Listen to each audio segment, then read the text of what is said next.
Hello everyone, welcome to Moment Z, the most fun show for the Z generation. My name is Amanda Dara and I have with me my girls, Kem and Lum Lum. What's that? What's Lum Lum? Now, music as a career has always been met with considerable skepticism. The concept of the starving musician is but one of the many stereotypes. Now, music can be an occupation, a dedication, a business, or a profession. Today on Moment Z is all about the millennials who have identified their gifts and passion in the line of music as we observe the International Music Day, which is annually celebrated on June 21st. In a moment, we talk to a young musician and a media specialist. He's also a talent and communications manager at the Temple Company. So stay with us. Welcome back. You're watching Moment Z, and the topic of today is It's Got to Be Music. Our first guest joins us now. His name is Daniel Darius, also known as Dan Dizzy. He's a young rap and hip-hop performer. He discovered his strong connection and affinity for music quite early in life and has stayed in this path since. Hi. Hello. How you doing? Dizzy. Hi. So tell us about this. How old were you? Because it says that you started really early. I was really young and I was in a boarding school then. I think I was 9, I was in JS1 and I had my... 9? Yes, my parents wanted me to just be the special child and all that stuff. So I was really early into school and then I was in JS1, I was 9 and I had the seniors, they were doing music. And it was fun, they were rapping and I was like, wow, I would like to rap one of these days. And when they sing a song during our social gatherings, I used to go back to my class with my classmates and we would mix them and we would just play. I started taking this as a career when I left secondary school. And when I got into the university, I was still doing music and here I am today. Okay.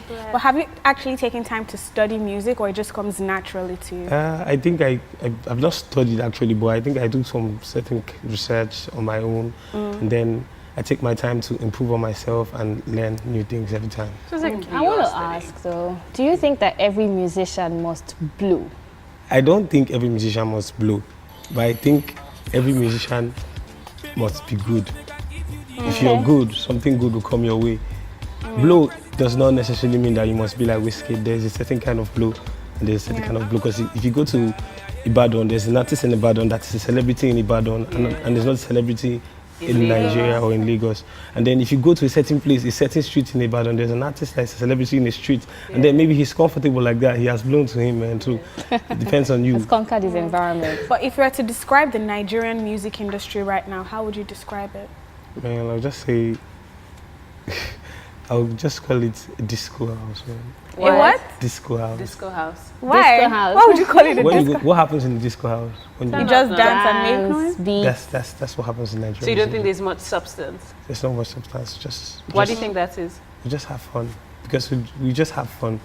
So you're talking about structure in the music industry. Now, what is that structure? How is the structure? The structure to me is platforms and stuff, you know, opportunities, and then there should be able to be a structure where it should be able to be a place where a young artist can just go to and know that he can get help, he can get information, but there's none of that available for us right Wasn't now. that supposed to be like a record label? Yeah, record labels in Nigeria, independent record labels, and record labels in Nigeria, most record labels in Nigeria are not doing well. Only a few that are well organized and are doing great, you know. Record labels are just like, okay, if my guy just likes what I do and just he has a lot of money and then he can just carry me. And most record labels sign artists based on affiliation, like this guy and my friend, brother, okay, make I just carry him. But they can be a better artist, you know, but they will just carry somebody closer. So you have to be connected to somebody that is connected to somebody to be able to Is be there somebody. like a kingpin in the music industry that you have to go to for like approval or something crazy like that? Some other people may say yes, but I think it depends on you. Because if you listen to Whiskey's journey, you can see that most of the people we turn him down, like most of the people that, and you will feel that if those kind of people turn him down, they are like top people in the music industry, they will be like, he cannot make it, he's not good enough and stuff like that. So even without their help, he still did great things and he's like representing us well now worldwide. It's so all about persistence. Like, yeah, you have to just try and do your thing, man. Yeah. A doesn't like you, B might like you. Yeah, I totally get what you're saying. But you know what?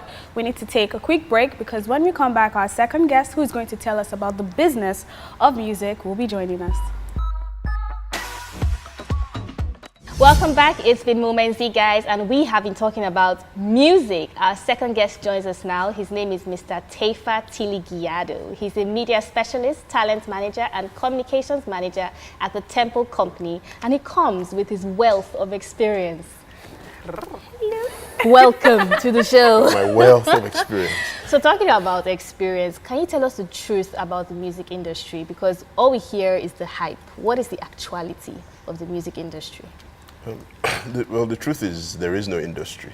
Because an industry kind of presupposes that there's some kind of structure, you know, like my man Dizzy said earlier on, you know, there's certain things that you expect to be in place.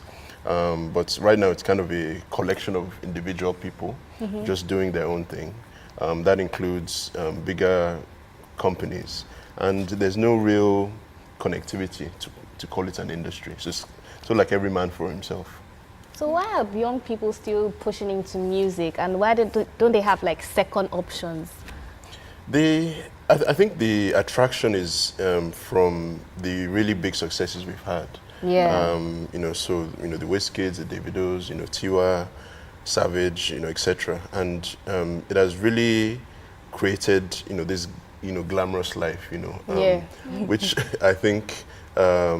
I don't want to use the word fools people because there is an element of that. Yeah. But you know, it's, you know, kind of encourages people to want that glamour, you know, and a lot of the time the difficulty is they want that without the having hard work. The hard work, the craft, you know, actually understanding the craft that, you know, takes those people to get there. Is there a time when your reign is going to be over, or can you actually trend forever if possible? I think the majority, if you look through history, there is a time.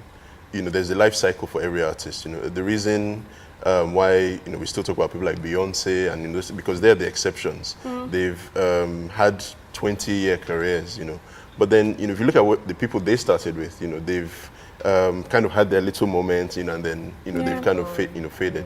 You know, and I think that's the reality that a lot of our artists don't understand. You know, they need to realize that, you know, even if they do make it as an artist, you know, it's a very limited, very short window to do everything they can. And then there are other aspects that they need to try and perfect, you know, whether it's the business side, you know, whether it's the performance side, you know, so that they can actually have a sustainable career, beyond that. So you just talked about performance right now. Why do you think Nigerian artists actually go on stage to mime rather than perform?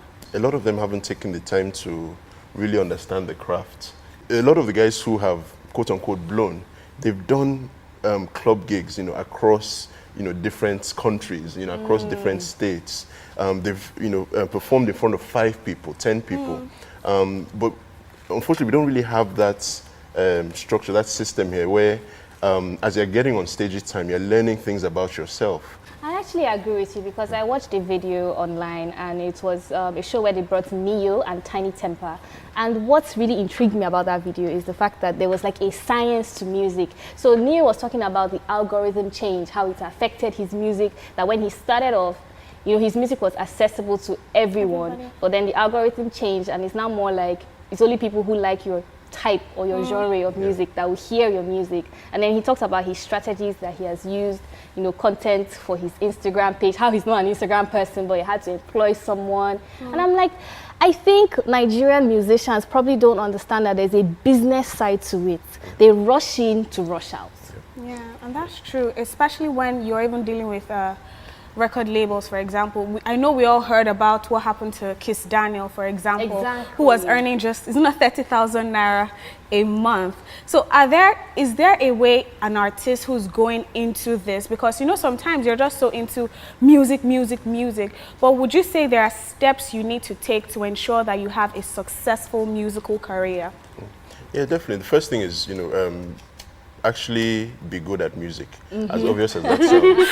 You know, you know, at Temple we get tons of you know, demos. You know, people send their music and all kinds of, and to be perfectly honest, about 80% of them are not very good and should not be even considering a career in music. What exactly are you guys doing to educate you know, upcoming artists about the realities of music, because at the end of the day, like we were saying a few episodes back about how it's the job of the entertainer to really say the truth, right? And so for those in the business side and for the performers as well, what exactly are you guys doing to show people that, listen, this is work? We give professional advice to everybody in the creative space. You know, our offices are open for consultancy, for anybody who wants to understand the business, you know, both from the creative side, you know, in terms of opportunities, and from the business side as well.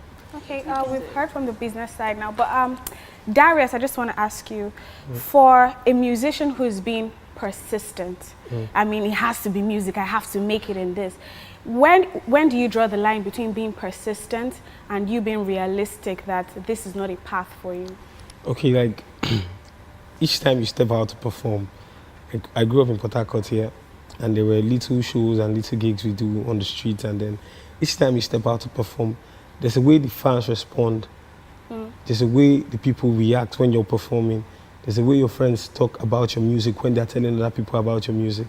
You should be able to know, you should be able to read meaning into those things, and then understand that, okay, I'm gonna be like this, you know, go walk away. And there's a time when you just, some people cannot tell themselves the truth, and I don't totally blame them, because a lot of stupid things go viral and make a lot of money. I agree. So you can just say, okay, make I just do them like that. Maybe you could just enter like that. So I feel that's why they are still doing what they are doing. I know a lot of musicians that are not good enough to be up there. I know a lot of good songs that are good enough to be up there. So finally, you cannot really know. But you just said now that you have a lot of artists who have good songs that should be up there, but then they're still stuck at that grassroots level. So how exactly do they now go about now getting to that point, or will they even get to that point in the first place? It's a very tough question, because individually, on your own, I can just see you and you look really beautiful, and I don't know how you act, I don't know how you behave. You don't know what these artists have been doing with their, they have good songs here. Maybe you don't know if they are pushing the right way, if they are doing the right thing, if they are talking to people rightly. You know, some people have really good songs and then they have stupid characters. And then they cannot be able to push their music. They don't know what next to do. They just know how to record a good song and just have a good song and just say, ah, guy, my song's sweet. Anyhow way be, just. But now, sir, what would you now say is the good way to push, or the right way to push the music?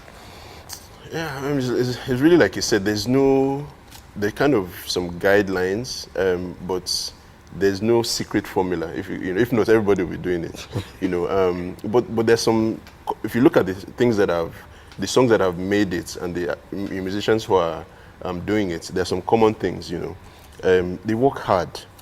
You need to be ready to work very, very hard. Thank you so much for coming. I think before we go, he should rap, or he should sing Definitely. something. I really want to give us, you know, he's giving I don't know. Basically, I do freestyles. freestyle. Freestyle about today. Today. Okay, basically we out here chilling. I'm talking my mind. I don't know how you're feeling, but the words are so nice, and I swear it's killing. So for me to talk more, I swear I'm willing, but the time is limited and we just have to go. So they told me to rap and I just can't say no.